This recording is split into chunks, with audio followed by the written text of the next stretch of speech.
नमस्कार साथियों, मैं सुमन सहायक आचार्य हिंदी सुमन हिंदी क्लासेस में आप सभी का स्वागत करती हूँ। आधुनिक हिंदी गद्य की विविध विधाओं की जो श्रृंखला चल रही है उसी श्रृंखला को आगे बढ़ाते हुए यानी उसके भाग 3 में आज हम हिंदी की अन्य गद्य विधाओं के बारे में जानकारियाँ साझा करेंगे, जिसमें सबसे पहला है रिपोर्टाज।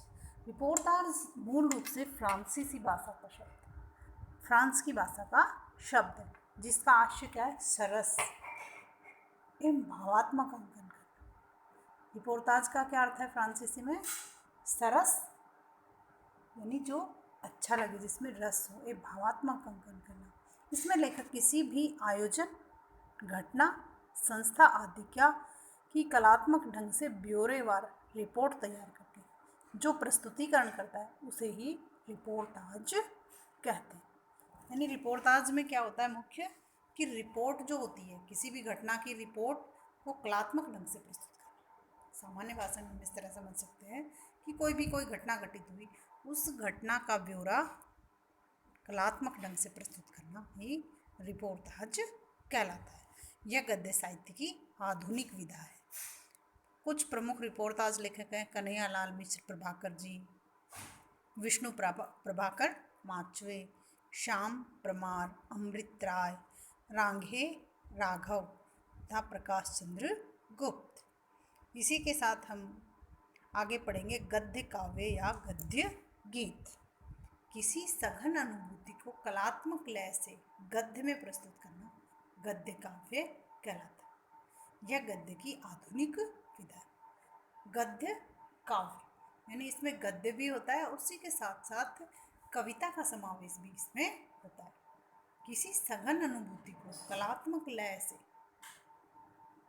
ये गद्य के साथ साथ इसमें पद्य भी समाहित होता है। गद्य काव्य में रसमयता, कलात्मकता, भावात्मकता और चमत्कारिकता गद्य काव्य की प्रमुख विशेषताएं। गद्य काव्य में क्या होना चाहिए? रसमयता, उसको पढ़कर हमें रस मिले। कलात्मकता, उसका कला पक्ष श्रेष्ठ हो। और भावात्मकता, जिसमें भावनाओं का से उत्प्रोत वो हो। कुछ गद्य काव्य के लेखक इस प्रकार हैं जैसे वियोगी हरि, रामवृक्ष बेनीपुरी तथा राय कृष्णदास आदि। इसी की कड़ी में हम आगे भेंट वार्ता या साक्षात्कार के बारे में चर्चा करें। भेंट वार्ता का अर्थ है साक्षात्कार या इंटरव्यू। भेंट वार्ता ही इंटरव्यू नाम से भी प्रसिद्ध है। इस विधा में भेंटकर्ता किसी महान व्यक्ति के मन और जीवन के प्रश्नों के द्वारा झांककर उसके आंतरिक दृष्टिकोण को पाठकों के सम्मुख प्रस्तुत करता है। हम आजकल पेपर में पढ़ते हैं ना, कितने लोगों के इंटरव्यूज आते हैं, तो वही क्या विधा है? भेंट वार्ता या साक्षात्कार।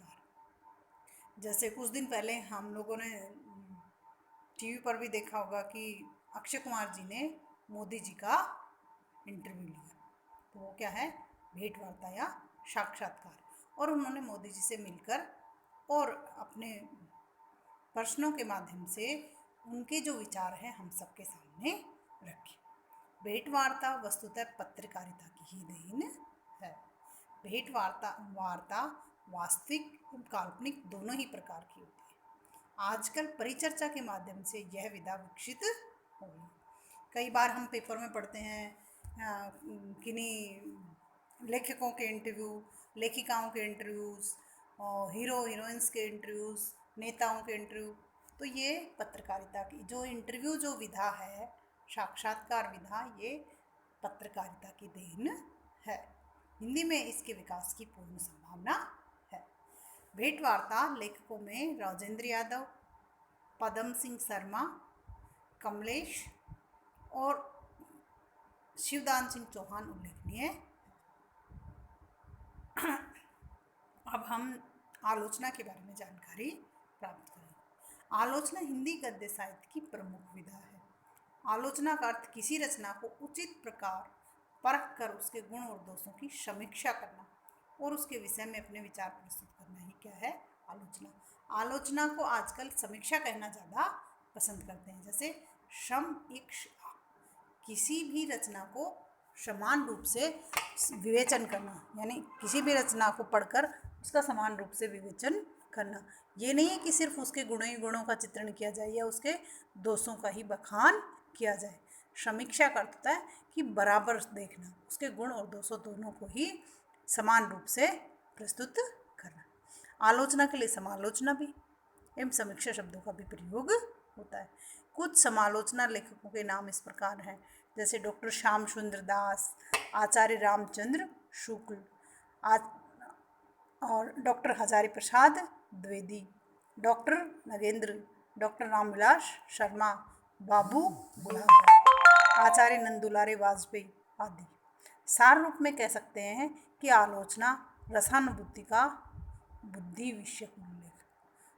विषयक उल्लेख, यानी आलोचना में हृदय की जगह के स्थान पर बुद्धि का विशेष महत्व रहता है, क्योंकि जब हम आलोचना करते हैं तो उसमें बुद्धि का योगदान ज़्यादा होता है।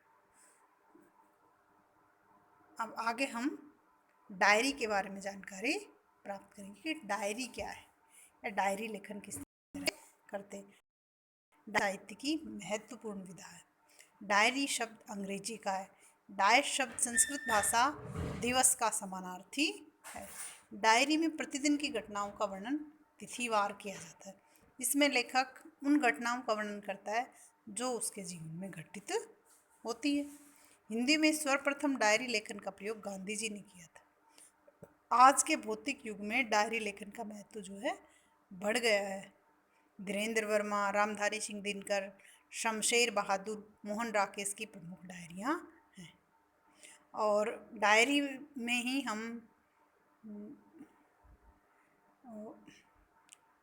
डायरी जो है एक प्रमुख विधा है जिसमें हम अपने अनुभवों को किसी को, जैसे कुछ ऐसी बातें जो हम किसी को नहीं कहना चाहें तो हम उनको उनमें संचित कर देते हैं। एक